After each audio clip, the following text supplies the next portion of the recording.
Attention. Attention. This is the bite of the show mix. Music to ride. We ride biker for life. Let's get it.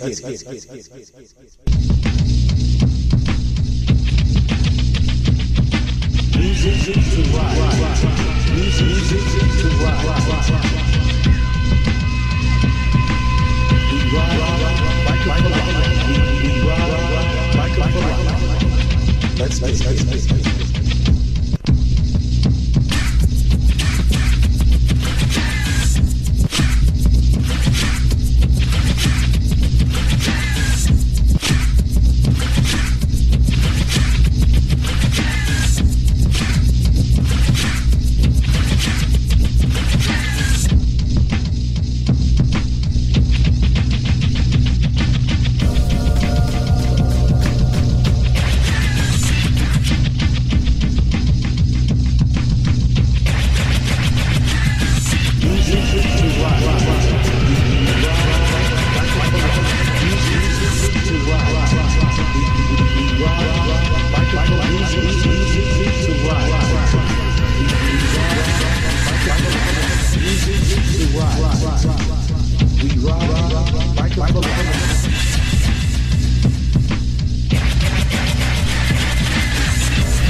And that's where you left off at.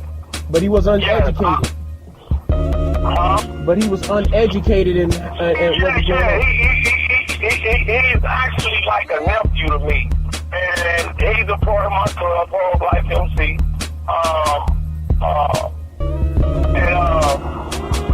He was uneducated on a lot of stuff, just like a lot of these other people riding around here on these bikes and in these clubs that's uneducated. Now, you really cannot educate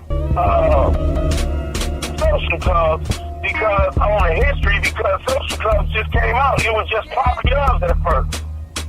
You know, but anyway, back to the MC. That fence is sacred. It's sort of like the Bible and like the American flag. You know, when you see somebody drop the flag on the ground or set the Bible on the ground, people get mad. Right. Because you just don't do that. And then when you ask them to explain why you're not supposed to do it, they just be like, man, that's just disrespect. You don't do that. That's God's word. Right. Well, that flag, that's our country. You don't do that. Well, them cuts, them rags, them colors, you're just not supposed to do that. That is a sign of disrespect to not only the club, but the founding members and anybody that passed away or anybody that represents them colors. You know, you just don't do it. Sort of like Crip and Blood. If you're not a Crip or Blood, you don't touch my rag that's hanging out my pocket or that I might have laid over my shoulders or tied around my head. It's disrespect. You don't touch my woman. It's disrespect. Well, you don't touch my color. And a lot of dudes nowadays, they leave their colors on their bike and they go in somewhere, which is a no-no. Because somebody can get them colors, hang them upside down, burn them, or anything like that. Right. Sort of like the flag. Right. So it's really a disrespectful thing when somebody hugs you and they hugging you and you know how you get a one-hand hug and they throw it with their right hand and they hug you with their left hand and they touch your colors.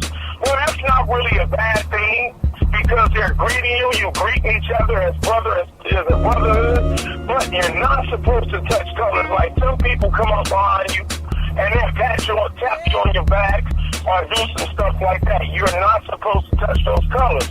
Then you got, for example, these social clubs and some of these MC dudes. They put their colors on their back, and then they put their name on their birth sign or some other bullshit on the back of their patch. Excuse my language. The only thing supposed to go on your back is your colors, bottom line. Your name is supposed to go on the front, bottom line.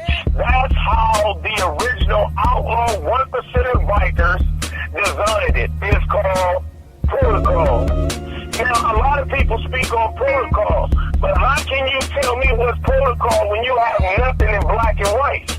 Your protocol is not seeing somebody doing something wrong, and you come off the top of your head and say, oh, you shouldn't do that. Oh, we don't do it like this. Oh, because it's protocol. No, it's not. Protocol is like the Bible, the Ten Commandments. Thou shalt not kill, steal. Thou shalt not bear false witnesses. Thou shalt not covet thy neighbor wife. That is protocol because it was something that was written in stone way before our time. Right. So you get a lot of people that want to add stuff to their bylaws. You got people that want to add stuff to these set rules, and it's all BS, bro. So when you see somebody that lay their colors on the ground, meaning if they at a park at a picnic and they lay their colors down on the grass, oh, dude, I'm just doing this. Or they want to put their helmet on and their colors fall off their bike onto the ground and they just leave them down there. Well, to me, you should be knocked the fuck out. Period. Because a lot of people, let me say this and this should sum it all up. You know how your painting, your artwork, and your interviewing is a lifestyle to you. That's your life, right? Right. Well, to me, coloring in a crayon book or every now and then painting something is a hobby. So therefore, when it's a hobby, you don't have that much passion into it. You can drop it in any given moment and do something different. But when it's your life, you take it personal. You take it personal. Man, don't touch my paintbrush. Right. Man, don't do this, don't do that. Sort of like a man's man cave. He don't want nobody in his man cave. Sort of like my bike.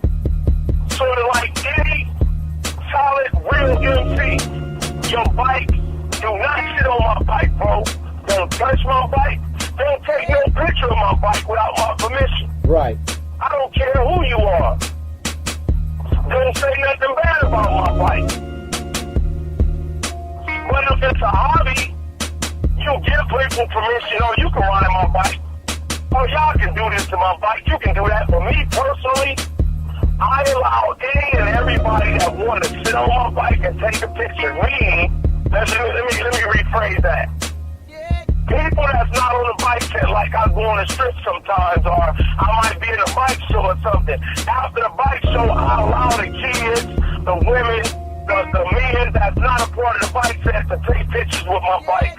I don't care if they sit on the bike or this and that, because I know they're going to treat my bike right. Now, if I get somebody being disrespectful, then I got to do what I got to do. Right. But it's my lifestyle. And a biker lifestyle is catering and looking out for your community, I should say. And now that's something that bikers don't do either. You know, they forget all about the community and it become a business. Right.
What sign is this?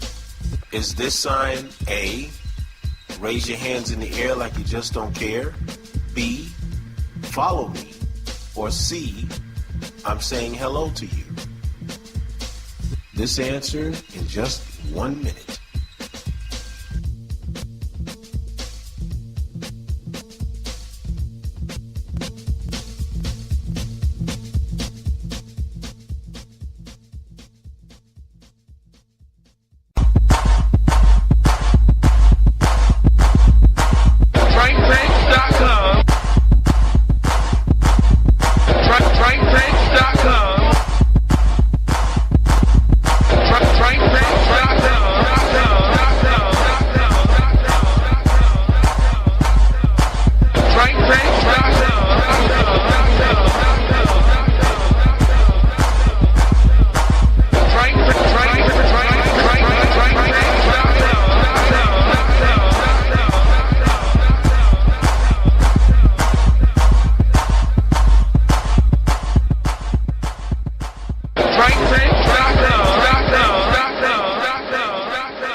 Now for the answer. If you guessed B, follow me, you were correct. This sign is made by arms extended straight up from shoulder palm forward. This lets everyone know to follow you along your pathway. See you next time on We Ride, We Ride, We Ride, We Ride, We Ride.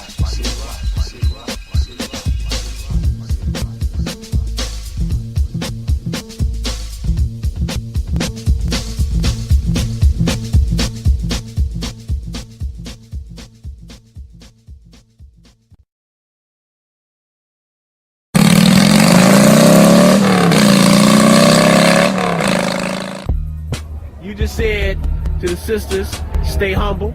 Oh, absolutely. All right. Absolutely. Stay humble, being true to yourself, enjoying the atmosphere, but always staying true to you. Because we are brothers and sisters out here, regardless of what our occupations are, what we're doing outside of this scene, outside this world. We always have a life outside. But no man is bigger than the next.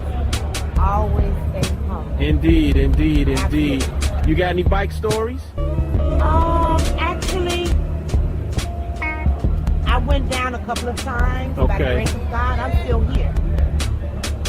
This here is replaceable. Right. This here is not replaceable. Right. So when you know how to fall from the first fear of falling, you know what not to do the next time it shall occur. Let's pray to God that it never occurs again. Right. But it shall. release it, drop down and roll. I'm glad you said that because a lot of people, when they get their bikes, they're excited to get their first bike or whatever, and they don't think about that. A lot of people are not teaching that old school rule about letting the bike go. Let it go. You lose control, let it go. That's what insurance is for. Yeah. That's what insurance is for. And get your endorsement. Right. You have to have your endorsements. A lot of brothers and sisters out here, they ride, been riding since yay high. There's nothing wrong with getting your endorsements. Get your insurance, get your full coverage, make sure you get medical. So if anything should occur, and God forbid that it does, this is replaceable. This is not. Indeed. Always let it go. Indeed. Let it go. Stop, rock and roll, baby. Right. right. All right. I'm sure you're familiar with the Sons of Anarchy. Oh, absolutely. All right. What did you think about that show? Well, fictional and true. Okay. Okay. Well, truth in the matter, I've seen it on a couple of YouTubes. That the drug scene, the gangsters. Yeah. That's not the life I choose to be around, so I wouldn't know per se. Right. But it was all right.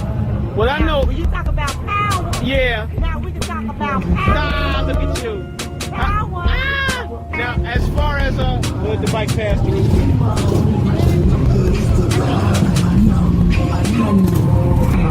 Okay. How about the Biker Boys movie? Yes. All right, you saw that? Yes. I've been talking to a few people about the movie and how it influenced the biker scene within the last 14 years now. Okay. What do you, when you saw the movie, now considering that the movie's been since 2003, 2004, do you think it was a good thing or was it a bad thing? Your likes, dislikes? What did you think about the effect of Biker Boys? Well, I'm not a booty up fan. Okay. But I did like the movie because I do like booty ups, but I'm not a booty up fan. I got you. I'm a cruiser fan. I got you. Okay. But always knowing that, you have to, like I say, we're gonna go from the beginning of staying home. Got you. Because as how big you are, we make each other bigger. Right. So that means when you get big, no one is bigger than you. We all are the same. And everybody seems to lose that color. Yeah. We seem to lose because we get this, we got that. Good point. Let's love one another and embrace one another. Good point. As a family, because from state to state, from country, all around the world, we are always one. Indeed. In two. Love you, darling. Thank you, babe.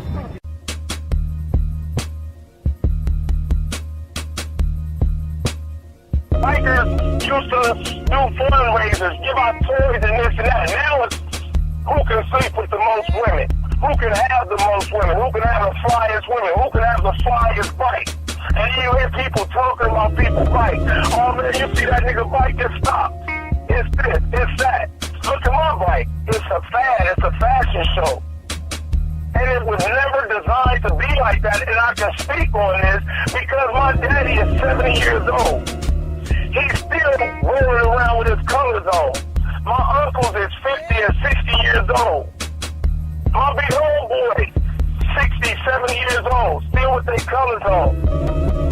And I grew up in it as a child. As a little kid, I was walking around with a vest on. And as I got older and I started questioning my dad, and plus I was just watching stuff, bro, I knew the do's and don'ts. Just like a property of. Right. Nowadays, you got these suckers on a bike set that'll see a property of and walk up to her and try to holler at her. Well, that's cause for you to get your head busted. Right. Because if you're not a part of my club, you're not supposed to say anything or do anything to my property of. And if it's a property of Gorilla Blue, that's my wife. property of Hog Life MC, that's our club property of. And if you want to talk to one of our property of, that's a Hog Life MC, then you're supposed to approach the president, the vice president, or the sergeant at arms and get permission. 9 times out of 10, it's not allowed. And when you bring it to people's attention, they get mad and tell you, well, nigga, it ain't this, it ain't that. It's not about that, bro. That's just like my wife, property up. A dude in Arizona last year was holding my wife's hand. He spoke to her and kept holding her hand. I'm just looking at him. So then I approached him. And I told him, like, man, let me tell you something, bro. Do you see what that said on her back? Property up. Do you see her name? Miss Gorilla Blue. I said, how many women you know named Gorilla Blue? Right. I said, do you know who I am? He was like, nah, brother, but I'm such and such. I said, I'm Gorilla Blue. That's my wife. If I ever catch you touching my wife or holding her hand like you was holding it, then we gonna have issues, bro. Well, I didn't mean no harm. I said, it's all good. I'm letting you know. So you've been warned. Now, anybody walk up to my wife and extend their hand, she's going to shake their hand. Anybody that say hello to my wife, she's going to say hello unless I tell her not to, which I've told her a couple of times, is certain people that's on this bike set in Vegas, if they speak to my wife, she's not to speak to them. Period. Got it. If you don't talk to me, don't talk to my motherfucking wife. Right. Period. Now, I'm not trying to act like I'm Jesus on a bike set, but I'm Jesus' son on a bike set. Right, I feel you. And that's the way it is about them cuts. Now, let me say this. If you go touch a Hell's Angel or the Satan's, sons of Satan, them, or any wielders, you know, just any old school 1% biker, chose a few, any of them. Yep. And I'm not speaking on them in a bad way, bro, so let's get that out there. I'm speaking on them because I need to use them as for an example because they have history. They have history. They're the ones that paved the way for us. If you touch their vest, it was violation. Right. Violation. You touch their woman, violation. You touch their bike, violation. And that's all I have to say on that right there. And again, with all due respect, that I want this out there, the club names that I called out, I only did that because I respect them as the big brothers of the biker community. The big brothers are gatekeepers. Exactly. Whether you black, white, purple, or blue. If you are an outlaw, 1%er, and your club is an old club, you are our gatekeepers and our big brothers. Repeat that again, bro. I said if you are an outlaw that's been your club been around over 40, 50 years, plus, you are our big brothers of the biker community and you are our gatekeepers. They're the ones that's supposed to control and they're the ones supposed to control and run the bike set. Because that's their responsibility. That's their responsibility. Exactly. Just like Jesus controlled the world. People say, well, if Jesus controlled the world, why are people killing each other? Well, that's why God put laws of the land. Right. And he put laws of the Bible. People break them. So when you get caught up. You fool around and get a lot of time and go to jail or somebody kill you. And you say, why God allowed this to happen to me? Well, why was you living your life the way you was living it? Right. So when the police get you for robbing a bank and they give you 13 years and you got to do 85%, all them motherfuckers was wrong. No, you was wrong. Right. You went in there and robbed that bank. Right. You broke the law. So eventually when you're doing stuff in this world, it'll catch up to you. That catch up to you. You reap what you sow, and I believe that. The suicide clutch.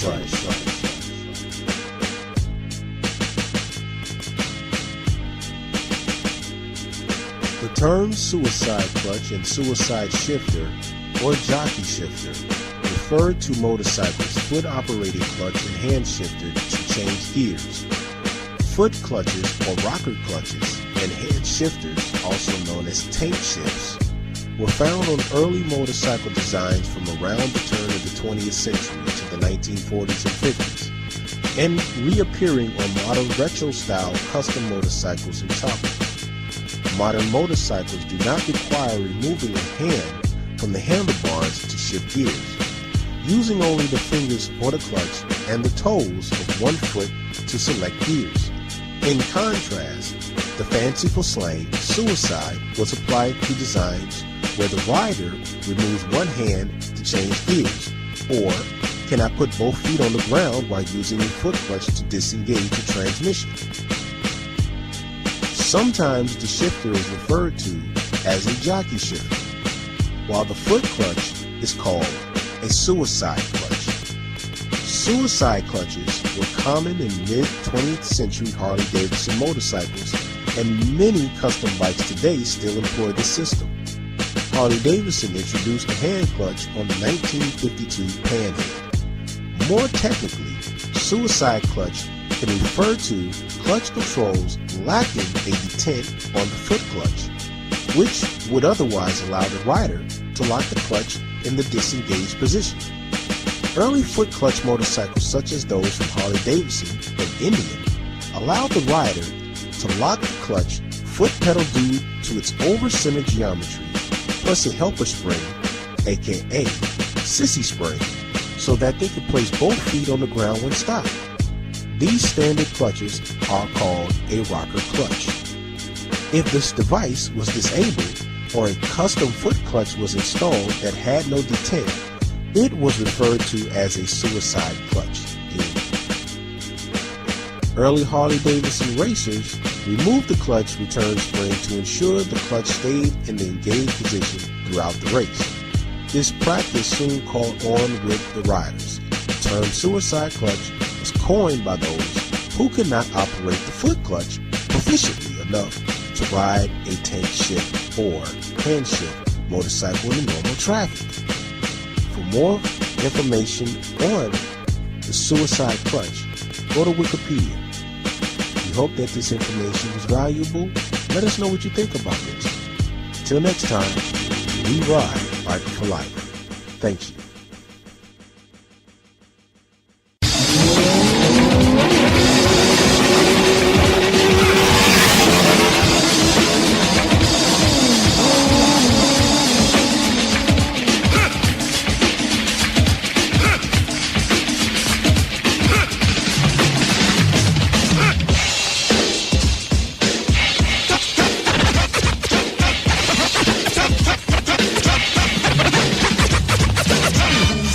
Tonight, tell me who's in the house tonight. Tell me who's in the house tonight. Tell me who's in the house tonight. Tell me who's in the house tonight. Tell me who's in the house tonight. Tell me who's in the house tonight. Tell me who's in the house tonight. Tell me who's in the house tonight. Tell me who's in the house tonight. Tell me who's in the house tonight. Tell me who's in the house tonight. Tell me who's in the house tonight. Tell me who's in the house tonight. House night night. Who's in the house night night. Who's in the house night night. In the house tonight. Tell me who's in the house tonight. Tell me who's in the house tonight. Tell me who's in the house tonight. Tell me who's in the house tonight. Tell me who's in the. Tell me who's in the. Tell me who's in the house tonight. Tell me who's in the. Tell me who's in the. Tell me who's in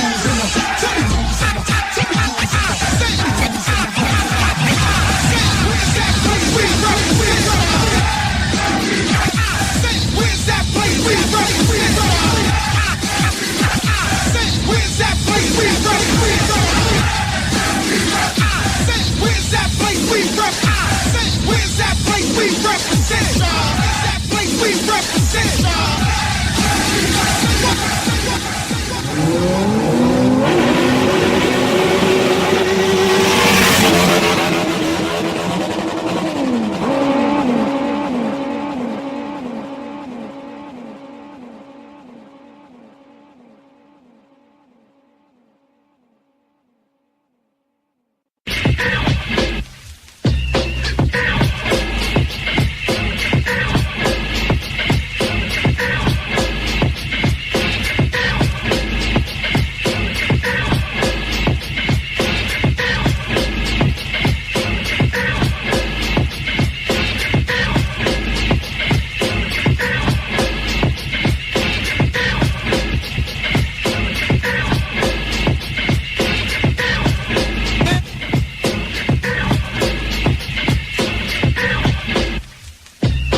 state your name and your game.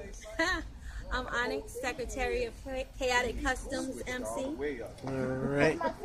And my question to you is, you've been a sister on the set for quite some time, and I would like to know your thoughts and opinion on the set and what the young ladies that are out here that will see you out here representing, what advice you have for them. Just to be real, be true to yourself, preserve yourself, don't spread yourself thin. It's a tough world out here. It's a man's world, and they treat you as such. So you just have to respect yourself, command the respect that you deserve, and you'll be good. All right. What are some of the good things you like about being a biker? The camaraderie, the brother, sisterhood, the fellowship. It's amazing. It's amazing how we can all come together and be in one spot, and there are no issues, no problems. You don't really have to worry about anything, as if you were at a club or somewhere else doing anything else. This is pretty much the safest place to hang out to me. Any biker stories? Not really. Such as, what do you mean? I mean, like, everybody got a story on a bike set. Like when you first started riding, you got any stories like when you first started? Oh my God, I do have a story. So when I first started, I had a katana, and I bought the bike before I could even ride it. So what I did was I obligated myself to learning how to ride this bike. So there's no way I was going to have this piece of machinery just sitting around and not ride it. So the person that was teaching me actually brought me out here to River Oaks, over where the old Harlem furniture used to be. So it's really cold. He said, we gonna ride, it was like March, and I'm learning. So it's really cold. So he said, we're gonna ride until you get this together. So I had it together with a clutch and a throttle and working it out. And he had me doing some drills. And then he told me to bring the bike back. When I brought it back, I gave it just a little bit too much gas. And it went all the way up the hill. And when it went up the hill, my options were to either stop going up the hill and roll back, or go up the hill and straighten out. And that's what I did. I ended up on top of the hill. The bike slid out from under me. I was laid flat on my back. Oh, wow. The only other thing was, on this side, it was a ditch. On this side was the hill I just rode up. So it was a blessing that I didn't get injured. So it was interesting. Okay. It was great. Okay. Question I've been asking a lot of bikers about the movie Biker Boys and Sons of Anarchy. Mm-hmm. And I asked this question over and over again. How do you feel? Well, have you seen Biker Boys? I have. Okay. And I'm sure you've seen Sons of Anarchy. Of course. Now, since the Biker Boys movie came out, the emergence of the biker set has like expanded 100-fold plus. Do you feel, how do you feel about the effect that the Biker Boy movie gave to the biker set when it first came out? Well, different things influence different people. Of course, we're bikers. So those type of things are going to attract people who probably never ever wanted to ride a bike, but then they saw the movie and said, hey, I think I want to ride, or whatever the case may be, whatever the influences are in your life, those are the things that you gravitate toward. Just, I'm a skater. Okay. Just like with Roll Bounce and ATL. Those movies Good point. propel skaters, people who never could skate. It propelled them to come out and learn how to skate. It's the same thing with anything else. Your basketball movies, it influences young boys to be better players, and your football movies, So it all depends on the individual and what drives them or motivates them to be better, or to even just try something new or different. So everybody's different. The biker scene is exciting to people. It's enticing and it's alluring. And people want to know about it. So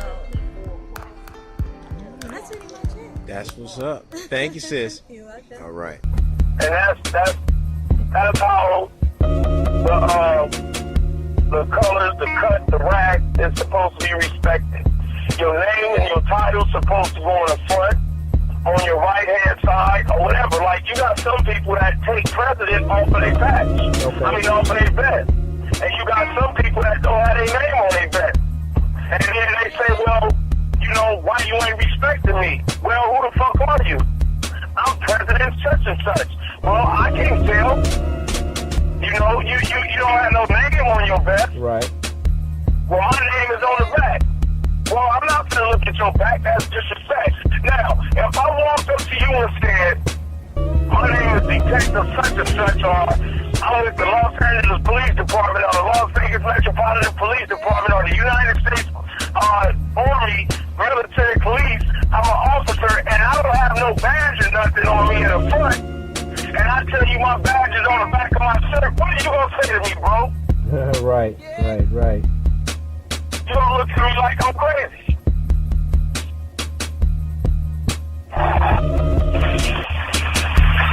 So that's the way the cookie crumble on the bike set. Okay, that makes a lot of sense. That makes a whole lot of sense. Now, here's another question I want you to speak on. Proper procedure when going inside of a bike club. Well, proper procedure when going inside of a bike club is just like proper procedure when you enter in somebody's house where you don't live. Got it. You go in their house, you speak to people.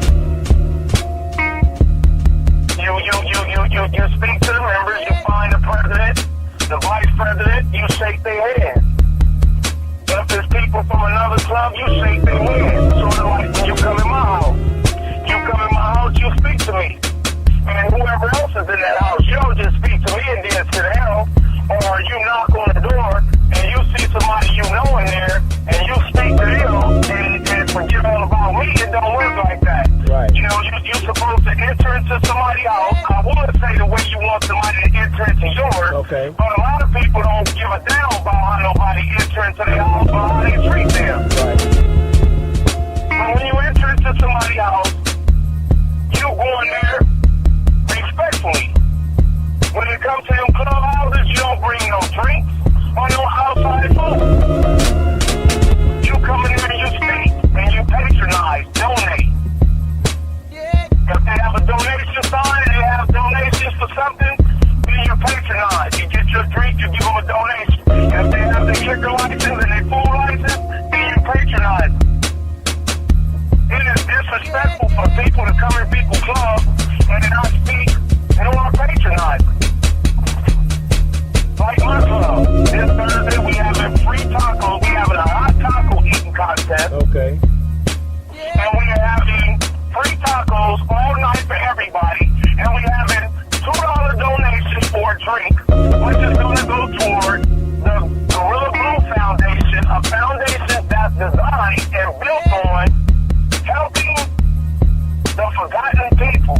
People in foster homes, people in homeless people, stuff like that. You know what I'm saying? Got it. But nowadays people turn this stuff into a business. And I'm not mad at them, brother. Don't get me wrong.